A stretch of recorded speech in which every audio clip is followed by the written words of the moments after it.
Good morning mga boss, mga keepers, no? So ito yung isa sa mga incubator natin, no? And yan yung mga important na mga figures na babantayan natin kapag nag-incubate tayo. Yung humidity at saka yung temperature.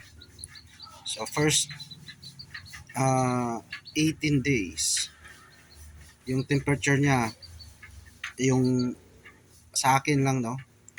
Iba-iba kasi yung ano natin, diskarte. So 37.2 on, tapos pagdating ng 37.8 off siya, but yan minsan lumalagpas talaga siya 37.9 to 38.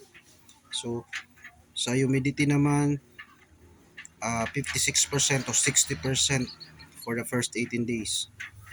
Pag hatching time naman ibababa natin yung temperature, no? Nasa ano na lang tayo, 36.7.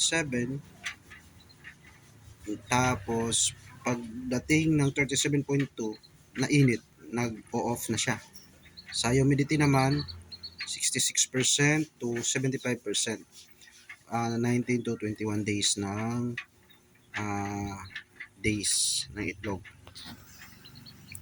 So yun yung ano natin, no? Ito yung incubator ko, gawa sa styro, no? Capacity niya is nasa 130.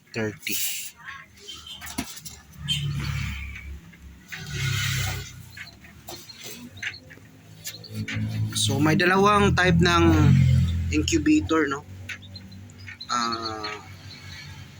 Forced air at saka still air. Forced air, yung may fan na may hangin talaga na circulate, yan. Still air, walang fan, walang hangin. So yun yung dalawang klase ng incubator. So ito yung may fan tayo. Yan. Ito yung incubator number 2 ko.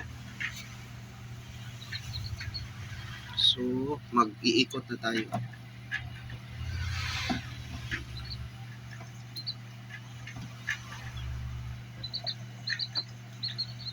Yan. X at saka O. Para malaman natin na nabaliktad na natin. Thank you, yun lang, sharing my incubator, no? Thank you for trusting sa mga customers natin.